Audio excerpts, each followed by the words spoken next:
오늘 이 시간에는 다니엘 1장의 말씀을 가지고 다음 세대의 교육에 대한 말씀을 전해드리고자 합니다.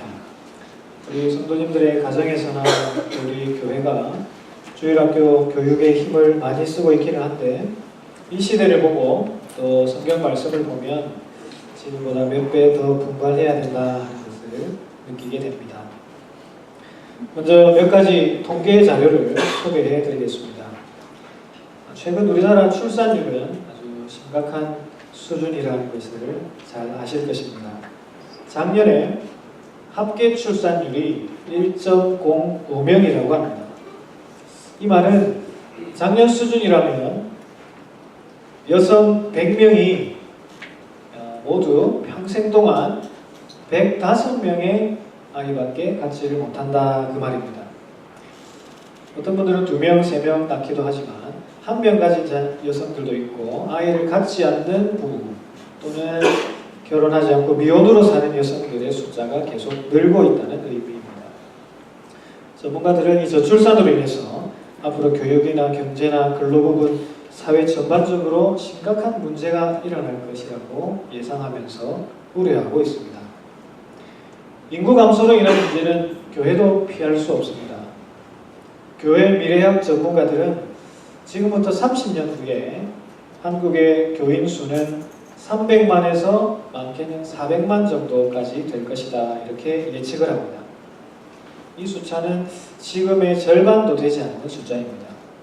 출산 인구가 줄면서 기독교인 숫자도 자연히 줄 것으로 예상되지만 사실 기독교 감소의 문제는 단순한 인구 감소의 문제가 아니라는 것입니다. 30년 뒤라고 해서 전체 인구가 절반으로 줄지는 않을 거거든요. 그런데 교회가 지금의 절반이 될 것이다 라는 예측은 어떤 근거에서 나온 것이겠습니까? 소위 말하는 고령화의 문제입니다. 0세부터 30세까지 지금 인구가 적기도 하지만 이들 중에 크리스찬 비율은 아주 적습니다. 30년이 지났을 때에 이들이 이제 장성해서 자녀들을 가지게 될 텐데 이들 가운데 크리스찬 수는 더 적어진다는 통계입니다. 결국 교회 안에는 30년 뒤에 60세 이상 되는, 그때 아마 저도 포함되어 있겠죠, 이런 어른들만 교회에 남아있을 것이다 이런 계산입니다. 다음 세대 신앙 계승이 절실한 상황입니다. 우리 교회는 지역적인 특색이 있어서 젊은 분들이 많습니다. 주에 오전 1부, 2부 예배 합계를 해보면 청년 대학생 이상 어른이 평균 220명 정도 출석하고 유스, 초등부, 유아부 자녀들이 140명 정도 됩니다. 18세 미만 출석이 전체 교인의 40% 정도 되는 거죠. 그리고 이 자녀들의 부모와 청년들이 또 많은 부분을 차지합니다. 그런데 한국 교회의 통계는 18세 미만 자녀들이 평균 20%가 되지 않습니다.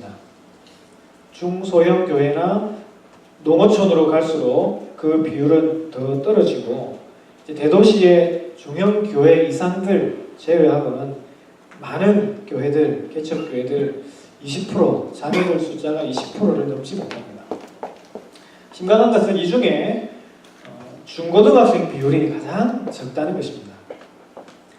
교회 나오는 학생들 수가 한국의 경우에 8만 명 정도밖에 되지 않는다고 합니다. 전체 중고등학생의 4%입니다.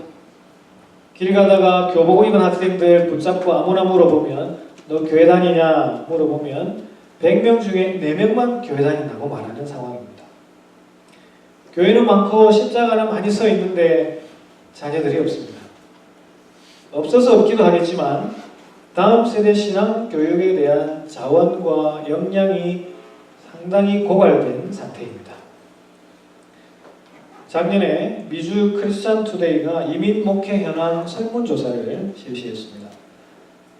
이민 목회하시는 목사님들께 가장 큰 어려움이 무엇입니까? 물었는데 목사님들 25%가 교육이라고 답했습니다.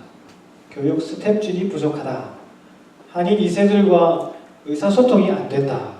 목사님 4분 중에 1분이 다음 세대 교육의 문제로 목회 어려움을 호소하고 있는 상황입니다.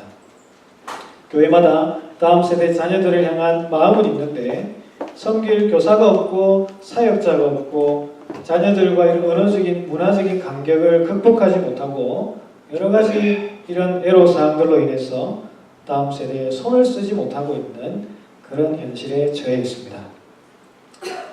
아이들은 너무나 빠르게 변해가고 자라는데 이들을 가르치고 도와주고 섬길 사람이 없다는 것이죠. 그런데 가만 생각해 보면 정말로 사람이 없겠습니까? 다음 세대 자녀들을 키울 사람이 정말로 없는 것일까요? 그들의 문화를 이해하고 가까이 다가가서 신앙의 길로 이끌어줄 사람이 있습니다. 바로 부모입니다. 안타깝지만 이런 통계들이 보여주는 것은 결국 부모가 자녀들을 신앙으로 이끄는데 실패하고 있다는 것을 보여주는 자료들입니다. 예전에는 주일에 자녀들을 교회에 보내기만 해도 아이들이 건강한 그런 인격과 성품으로 잘 자라던 시절이 있었습니다. 가정에 어려움이 많은 그런 아이들도 교회에 나오면 그 부족한 사랑을 채우고 그런 경우가 많았습니다. 그런데 지금은 시대가 달라졌습니다. 아이를 교회에 보내고 예배 자리에 앉혀놓는다고 내 자녀가 건강하게 자라겠거니 안심할 수 없는 시대가 되었습니다. 결국 가정에서부터 다시 시작해야 합니다. 가정에서 부모가 자녀들의 신앙을 붙들고 씨름해야 합니다. 힘들어도 포기하지 말고 자녀들을 믿음으로 키우기 위해서 먼저 믿음의 본을 보이면서 가르칠 것은 끊임없이 지속적으로 반복해서 가르쳐야 합니다. 다음 세대의 신앙 교육을 위한 성경의 핵심되는 말씀이 하나 있죠. 신명기 6장 4절에서 9절입니다. 우리 함께 읽어보실까요? 신명기 6장 4절에서 9절 읽겠습니다. 시작. 이스라엘아 들으라. 우리 하나님 여호와는 오직 유일하신 여호와시니 너는 마음을 다하고 뜻을 다하고 힘을 다하여 내 하나님 여호와를 사랑하라. 오늘 내가 내게 명하는 이 말씀을 너는 마음에 새기고 내 자녀에게 부지런히 가르치며 집에 앉았을 때든지 일어날 때든지 이 말씀을 강론할 것이며 또 내 집 문설주와 매어 기호를 삼으며 내 미간에 붙여 표로 삼고 또 내 집 문설주와 바깥문에 기록할지니라. 내가 먼저 하나님을 마음과 뜻과 힘을 다해 사랑해야 하고 이것을 자녀들에게 부지런히 가르치라 이렇게 말씀합니다. 교회 미래학 전문가들도 결론으로 내리는 것이 바로 이것입니다. 교회의 미래는 부모들이 자녀들을 집중해서 신앙 교육을 하는 데에 달려있다라고 말합니다. 부모에게 달려있습니다. 조금 무거운 내용으로 설교를 시작했는데 교회 앞날이 계속 어두울 거라 생각하지는 않습니다. 우리에게 하나님이 계시기 때문입니다. 우리가 믿는 분이 다른 신이 아닌 하나님이시기 때문에 그렇습니다. 지금 우리가 처한 상황보다 비교할 수 없이 암울한 상황에 처했던 그런 한 사람, 그도 하나님 앞에 놀랍게 쓰임 받은 적이 있습니다. 그 사람이 오늘 읽은 성경 본문에 나옵니다. 그와 그의 친구들이 보여준 신앙은 시대를 바꿀 만큼 강력한 믿음이었습니다. 이 믿음을 오늘 우리 자녀들이 못 가진다는 법은 없습니다. 부모님들과 어른들이 절박한 마음으로 기도하고 이 믿음을 심어주기 위해 노력하면 이들보다 더 귀한 믿음의 자녀들로 설 수 있으리라 믿습니다. 그 주인공이 다니엘입니다. 다니엘은 여호야김 3년, 그러니까 바벨론이 첫 번째 침략했을 때 포로로 잡혀간 소년이었습니다. 바벨론은 남쪽 유다를 세 차례에 걸쳐서 침략하는데요. 첫 번째가 여호야김 때입니다. 이때 다니엘을 비롯해서 수많은 젊은 인재들이 끌려갑니다. 두 번째 침략은 그 다음 왕 여호야김 때지요. 여호야김 왕을 포함해서 1만 명 이상의 포로들이 잡혀가는데 그 중에 에스겔 선지자도 있었습니다. 세 번째가 마지막 왕인 시드기야 때입니다. 바벨론은 그 여호야김을 끌고 가면서 시드기야를 왕으로 앉혀놓았는데 그 이후로 많은 조공을 이렇게 빼앗아 오면서 시드기야 11년 때에 유다에 총공세를 펼칩니다. 좋은 것들을 다 빼앗아가고 성전과 성벽을 불태우고 시드기야 왕을 포함해서 거의 대부분의 백성들을 포로로 잡아감으로써 유다를 멸망시키고 말았습니다. 첫 번째 침략에서 잡혀갔던 다니엘이 나라가 점차로 이렇게 무너져가는 것을 보면서 어떤 마음이 들었겠습니까? 안타깝고 슬프고 절망에 빠지기도 했을 것입니다. 그렇지만 하나님께 소망을 두고 자신의 믿음을 지켰습니다. 그리고 나라를 위해 끝까지 기도했습니다. 마침내 그는 포로에서 해방되는 역사를 누리고 죽게 됩니다. 그 긴 포로의 세월을 믿음으로 버텼던 사람이 다니엘이었습니다. 바벨론은 1차로 포로들을 잡아가면서 포로 교육을 시켰습니다. 오늘 말씀 3절 4절을 보시면요. 3절 4절 한번 다시 읽어보겠습니다. 시작. 왕이 관관장 아스부나스에게 말하여 이스라엘 자손 중에서 왕족과 귀족 몇 사람 곧 흠이 없고 용모가 아름다우며 모든 지혜를 통찰하며 지식에 통달하며 학문에 익숙하여 왕궁에 살만한 소년을 데려오게 하였고 그들에게 갈대아 사람의 학문과 언어를 가르치게 하였고. 유다에서 끌려온 이 10대 청소년들에게 바벨론의 언어와 학문을 가르쳤습니다. 그래서 바벨론에 대해 아주 우호적인 생각을 갖고 바벨론에 충성하는 일꾼이 되도록 훈련시켰습니다. 그리고는 이 사람들이 나중에 자랐을 때에 자기 본토 지역을 이렇게 관할하는 지도자로 파견하면 친바벨론적인 통치가 이루어지지 않을까 이런 생각에 이런 훈련들을 시킨 것입니다. 소위 제국주의 프로젝트라고 할 수 있습니다. 포로들을 바벨론식으로 개조해서 그들을 자기 지역의 지도자로 삼으려는 계획입니다. 이런 계획을 가지고 각 지역에서 젊은이들을 뽑아왔습니다. 아무나 뽑지 않았습니다. 우수한 인재들, 외모나 실력이나 모든 면에 출중한 아이들을 뽑았습니다. 브레인 드레인이라는 거죠. 우수한 두뇌의 폭의 유출을 의미합니다. 지금 중국이 여기에 사활을 걸고 있습니다. 전 세계적으로 유능한 학자들, 기술자들, 전문가들을 엄청난 자금력으로 끌어들이고 있습니다. 이것은 각국의 그 유능한 미래 지도자들 자원을 고갈시키고 반대로 중국의 힘을 더 강력하게 하겠다는 전략입니다. 다니엘이 그런 프로젝트를 따라 차출되었습니다. 바벨론은 이들에게 엄청난 예산을 들여서 교육시켰습니다. 그들의 언어와 학문을 가르쳤고 또 왕이 주는 음식과 포도주로 그들을 훈련했습니다. 그들의 이름도 바벨론식으로 바꾸어서 불렀습니다. 그런데 다니엘과 친구들은 참았습니다. 참고 훈련에 임했습니다. 자신들의 이름이 바뀌는 건 참았습니다. 이름이 바뀐다는 것은 어떤 의미겠습니까? 부모님이 나에게 붙여주신 그 소중한 이름 대신 다른 이름을 강제적으로 이렇게 내가 불려야 되는데 이것은 아주 모욕적인 일입니다. 수치스러운 일입니다. 그런데도 그것은 참고 견뎠습니다. 그리고 바벨론의 학문을 공부하는 것도 참고 공부했습니다. 그들 학문에는 분명히 비신앙적인 요소들이 많았을 것입니다. 그런데 그것을 배우는 것을 거부하지 않았습니다. 열심히 공부했습니다. 내일 우리 유스그룹이 중심이 되어서 창조과학 탐사 수련회를 떠나는데 우리 학생들도 과학 시간에 창조론이 아닌 진화론에 대해서 많은 부분 배우고 있습니다. 과학 시간에 지구는 저등한 식물과 저등한 동물이 점차로 진화해서 이렇게 고등한 세계가 만들어졌다. 이런 것을 배우면서 이런 문제의 답을 적어야 합니다. 워싱턴 DC의 스미소니언 박물관을 가보았습니다. 전 세계 최대 규모라고 하는 자연사 박물관인데 역시나 인류의 기원을 소개하는 한 부분을 보니까 유인원이 진화해서 인간이 되었다라는 것을 설명하기 위해서 여러 가지 도구들을 장비들을 사용해서 이렇게 멋지게 프로젝트 하는 것을 보았습니다. 우리 신앙과 분명히 틀리지만 진화론은 틀렸다. 그것은 말도 안 된다. 쓸데없는 공부다.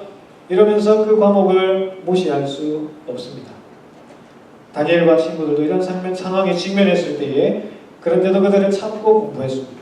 열심히 공부했습니다. 그런데 여러분 교육이 얼마나 대단한 힘이 있는지 아시지요? 교육은 사람을 변화시킵니다. 절대 안 변할 것 같은 사람이라도 교육받는 가운데 사람은 변합니다. 그래서 우리 교회가 계속해서 생명의 삶, 1:1 훈련, 이런 성경 공부를 실시하지 않습니까? 신앙에 대해 의문이 있고 또 왔다 갔다 하는 그런 상황의 사람들이 성경 공부를 통해서, 제자 훈련을 통해서 하나님 살아계시고 하나님이 나를 사랑하신다는 것을 완전히 받아들이게 되는 거죠. 훈련을 통해서, 교육을 통해서 사람은 변하게 됩니다. 단지 어떤 지식만 제공받는 것 같지만 이것이 사람의 마음속에 들어가면 재창조되고 재결합되고 여러 가지 이런 사상과 인격을 완전히 바꾸어 놓게 됩니다. 특별히 어린 학생들은 급격한 성장의 시기에 있기 때문에 하나를 제대로 가르치면 둘, 셋 이상 여러 세의 결과를 만들어냅니다. 그래서 이 시기에 아이들을 바르게 교육하는 것이 중요하다는 것입니다. 이슬람 과격분자들은 어린이들에게 테러리스트 훈련을 시킵니다. 15세 이상만 되어도 사리 분별이 되기 때문에 말을 안 들으려고 하고 또 배신하는 경우도 많아서 더 어린 아이들을 훈련시키면서 이들에게 사상 무장을 시키고 테러리스트 훈련을 시킨다고 하죠. 우리나라 불교도 최근 들어서는 전략을 바꾸었습니다.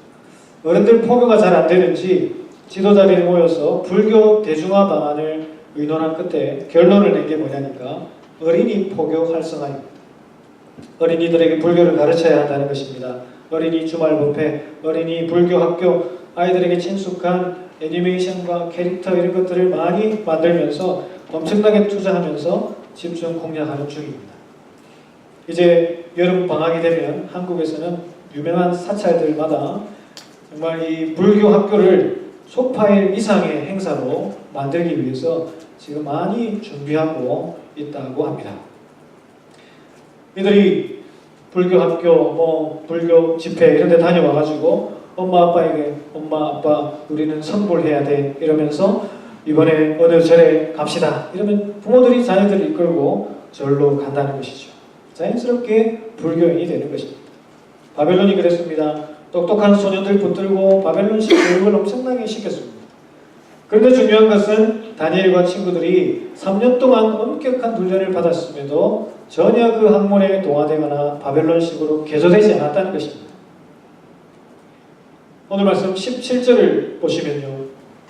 하나님이 이 네 소년에게 학문을 주시고 모든 서적을 깨닫게 하시고 지혜를 주셨으니 라고 말합니다.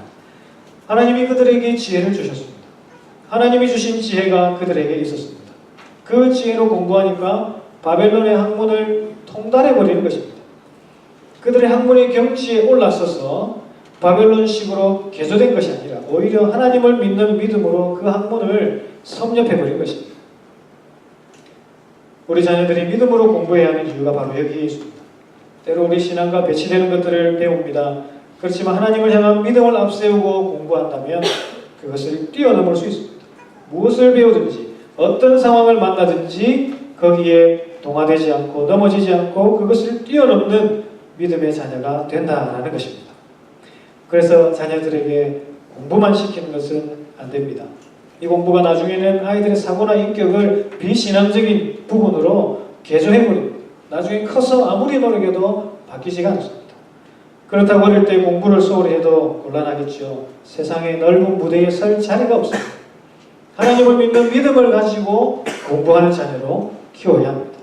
하나님을 믿는 믿음이 아이들의 마음속에 먼저 들어가야 합니다. 혹시 이 중에 자녀가 신앙생활하지 않는 부모님이 계시다면 가장 큰 기도의 제목으로 삼으시기를 바랍니다. 어떤 기도의 제목보다도 앞서야 합니다. 내 자녀가 학업의 문제, 진로의 문제, 결혼의 문제가 임박해 있고 코앞에 있지만 그 자녀가 신앙이 없다면 하나님을 믿는 믿음이 먼저 들어가도록 먼저 기도해야 합니다. 믿음이 있어도 믿음이 약한 자녀들이 있습니다. 하나님을 어렴풋하게 믿는, 막연하게 믿는 자녀들이 있습니다. 이들에게 분명한 믿음을 심어주십시오. 하나님이 너를 사랑하신다. 하나님이 너를 만드셨다. 하나님이 너를 구원하셨고 너와 함께 하시며 너에게 은혜 주시고 너를 사용하기 원하신다. 분명한 믿음을 심어주셔야 합니다. 다니엘과 친구들은 이 믿음이 분명했습니다. 그래서 이름 바꾸는 것도 괜찮았습니다. 바벨론의 학문을 공부하는 것도 문제되지 않았습니다. 그런데 한 가지 문제가 있었습니다. 바로 왕이 주는 음식과 포도주였습니다. 8절 말씀해 보니까요. 다니엘은 뜻을 정하여 왕의 음식과 그가 마시는 포도주로 자기를 더럽히지 아니하리라 결심했습니다. 이름 바꾸는 것이나 바벨론의 학문을 공부하는 것이나 그 나라 음식을 먹는 것이나 다 비슷비슷해 보이지만 이들은 음식 먹는 것에는 아주 민감하게 반응했습니다. 여기 왕이 주는 음식은 어떤 음식입니까? 우상에게 바친 음식을 말합니다. 바벨론의 신전에서는 매일마다 우상에게 엄청난 양의 제물이 드려졌습니다. 제사가 드려졌습니다. 다 왕의 이름으로 바치는 제물들이었습니다. 이것을 왕궁의 사람들이 나누어 먹었는데 다니엘은 이것을 견딜 수 없었습니다. 뭐 어때? 기도하고 감사함으로 받아 먹으면 다 가능한 것 아닌가 싶지만 이것은 단지 음식의 문제가 아니었습니다. 음식이라는 것은 생존을 위해서 어쩔 수 없이 먹어야 되기도 하지만 음식은 반드시 그것을 먹는 즐거움이 따라옵니다. 정말 배가 고플 때 먹는 한 그릇의 밥은 꿀맛 같지 않습니까? 기쁘고 행복합니다. 이렇게 몸을 떨면서 희열을 느끼기도 합니다. 너무 좋다고 맛있다고 감동합니다. 식욕은 사람의 가장 원초적인 욕구 중에 하나입니다. 맛있는 음식을 사람이 원하기 마련이고 맛없는 음식 또 내 입에 맞지 않는 음식은 참 고역스럽습니다. 다니엘은 그것을 알았습니다. 왕이 주는 음식 너무나 기름지고 풍성하고 맛있는 음식들인데 그것을 먹으면서 기분 나빠하는 표정으로 있을 수 없다는 거죠. 내가 저것을 먹으면 마음에 흡족한 마음이 들고 또 즐거워할 것인데 그렇게 할 자신을 생각하니까 하나님 앞에 너무나 죄송한 일로 생각이 되었습니다.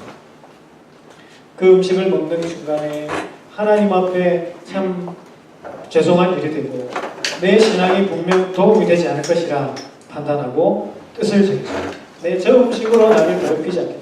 저거 먹으면서 내가 기뻐하고 즐거워하고 절대로 그렇게 하지 않겠다. 뜻을 정했습니다. 하나님을 믿는 믿음의 표시로 자기가 보여줄 수 있는 것은 이것밖에 없다고 생각을 한 것입니다. 그러면 방법은 뭐가 있습니까? 그 음식을 안 먹고도 건강하면 되는 것이죠. 안 먹고도 바벨론의 차세대 지도자로서의 품위에 손상 없는 그런 외모를 유지하면 되는 것입니다. 그래서 환관장에게 100일 동안 테스트를 받았습니다. 다니엘과 친구들은 바벨론 제사와 관계없는 왕이 주는 음식이 아닌 채소와 물만 먹었습니다. 그것을 먹으면서 어떻게 했겠습니까? 성경에 나오지 않지만 하나님께 기도했을 것이라는 것은 분명합니다. 어떻게 풀만 먹고도 고기 먹는 사람들보다 얼굴이 더 좋아질 수 있겠습니까? 하나님께 도와달라고 간절히 기도했습니다. 하나님은 그 기도를 들어주셨습니다.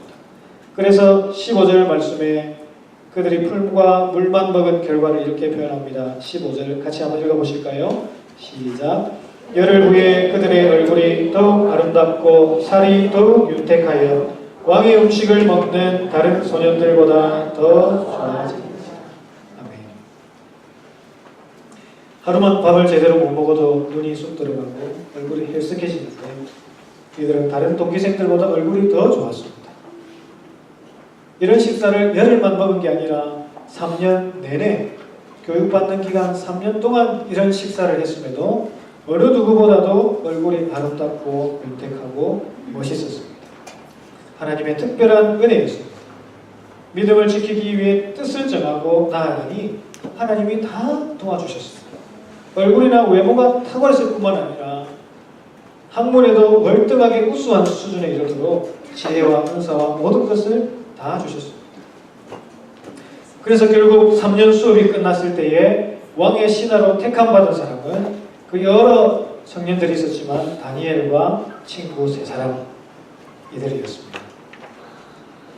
뿐만 아니라 다니엘은 채식을 해서인지 건강도 하나님께서 주셔가지고 21절 마지막 절에 다니엘은 고레스 왕 원년까지 있으니라 이렇게 말합니다. 바벨론에서 페르시아로 나라가 한번 바뀌고 왕은 4번 바뀌는 그런 상황에서도 60년 이상 왕궁에서 왕을 최측근에서 모시는 그런 고위관리로서 일을 할 수 있었습니다. 그러다 보니 결국 나라가 해방되는 것도 보게 되죠. 처음 포로로 잡혀와서 포로기를 이렇게 거치면서 마지막에 하나님의 은혜로 해방되는 것도 보게 되었습니다. 참으로 다니엘의 신앙은 놀랍습니다. 믿음의 결과가 이렇다는 것입니다. 여러분, 믿음을 지키기 위해 힘쓰시기 바랍니다. 오직 믿음입니다. 우리가 살다 보면 생각으로, 마음으로, 입술로, 행동으로 내가 더럽혀질지도 모르는 그런 상황들이 생깁니다. 어려움을 잠시 모면하기 위해 신앙 양심을 버리도록 유혹받는 일도 생깁니다. 떳떳하지 못한 일들, 하나님 말씀에 위배되는 일들, 해야 되나 말아야 되나 타협의 그런 시기에 서기도 합니다. 여기에 넘어지지 않도록 뜻을 정하고 마음을 정하십시오. 그래도 한 번, 두 번 넘어집니다. 다시 뜻을 정하고 일어서십시오. 몸부림치시기를 바랍니다. 우리의 이런 모습을 자녀들이 봅니다. 이것을 자녀들에게 가르치십시오. 얘야, 어떤 상황에서도 믿음을 지켜야 한다. 아빠도 믿음 지키다가 이렇게 넘어졌는데 다시 일어난다. 같이 믿음을 지키자. 믿음을 지키기 위해 뜻을 정해야 한다. 믿음으로 살아야 한다. 부모라면 온 정성을 다해서 자녀들에게 이것을 가르쳐 주어야 합니다. 저도 자녀를 키우는 입장에서 이것이 쉬운 일이 아니라는 것을 잘 알고 있습니다. 아이들 앞에서는 물 한 잔도 함부로 못 마신다는 말이 있는데 아이들이 보고 따라하고 영향을 받으니 하고 싶어도 편하게 할 수가 없더라고요. 불편하고 귀찮고 때로 힘들기도 합니다. 그렇지만 이 시대가 결코 호락호락하지 않습니다. 이 시대 약한 영들은 우리의 믿음을 빼앗아가기 위해, 특별히 우리 어린 자녀들의 믿음을 빼앗아가기 위해 얼마나 많은 노력을 기울이고 있습니다. 우리 부모가 몇 배 더 분발해서 노력해야 되는 것 당연한 일 아니겠습니까? 우리는 우리 자신을 규정할 때에 기독교를 믿는 사람 이렇게 말하지 않습니다. 하나의 종교를 가진 사람이라고 말하지 않습니다. 그리스도의 삶을 사는 사람이라고 말합니다. 그래서 그리스도인이라고 말합니다. 우리는 매 순간 그리스도인으로서 삶을 살아야 합니다. 그럼 매 순간 삶을 살아갈 때에 다니엘과 같이 승리할 수 있습니다. 어영부영 믿는 것도 아니고 안 믿는 것도 아니고 이러다가는 그저 세상이 이끌어가는 대로 세상에 휩쓸려서 우리의 믿음 다 잃고 세상이 좋아하는 대로 가게 되고 만다는 것입니다. 믿음이 이 세상의 어려움을 이기게 합니다. 세상을 거슬러 올라가게 합니다. 오직 믿음이 필요합니다. 한 가지 영상을 보면서 설교를 마무리하려고 합니다. 우리 유아부 아이들이 매달 한 구절씩 성경 암송을 하고 있는데요. 6월에 암송한 아이들 2명 편집해서 올려봤습니다. 소리 키워주시고 잠깐 보겠습니다.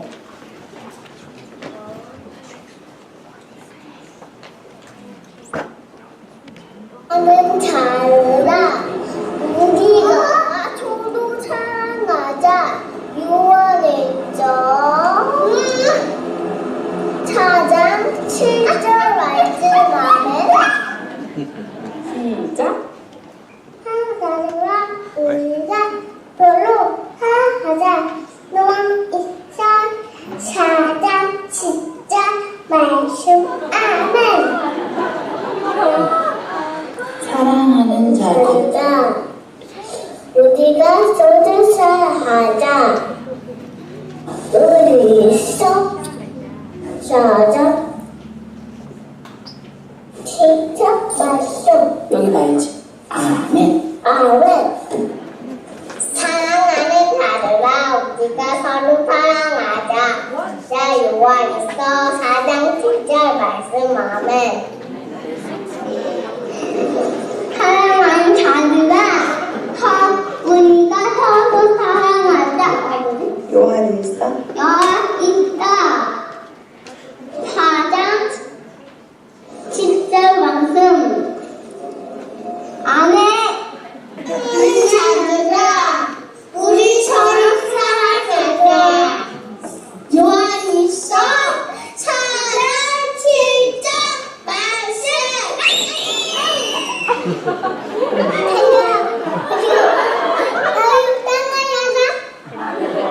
요한일서 그다음에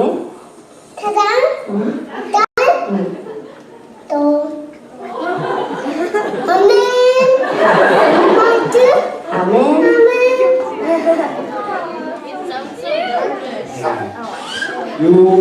6월 어제가 6월 마지막 날이어서 어제 다른 아이들도 많이 올라왔는데 이것을 다 보여드리지 못한 점 양해해 주시면 좋겠습니다. 잘하죠? 2살, 3살 아이들인데 잘합니다. 제가 이 영상을 보고 또 편집하면서 울컥하는 마음이 들었습니다. 너무 재미로 보셨는지 모르겠지만 이 어머니들이 아이들 외우고 연습시키고 또 촬영하는 모습을 생각하니까 엄마들의 몸부림을 느껴졌습니다. 사랑하는 내 아이가 하나님의 말씀으로 자랐으면 좋겠다. 이 아이의 마음속에 세상의 다른 그 많은 것들보다 말씀이 가득 채워졌으면 좋겠다. 하나님의 사랑이 채워졌으면 좋겠다. 이 마음이 느껴지더라고요.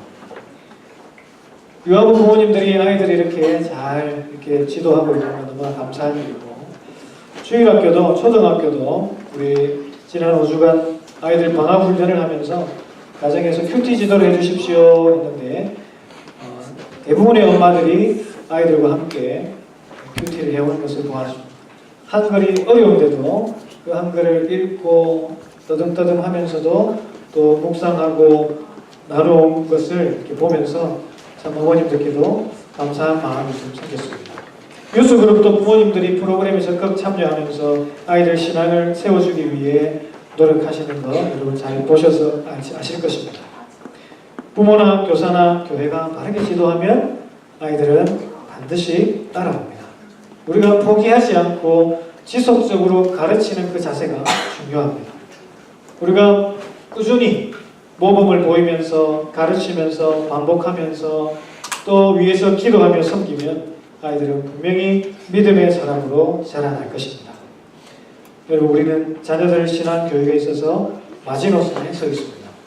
더 이상 자녀들의 신앙을 다음으로 미룰 수 없는 상황에 도달해 있습니다.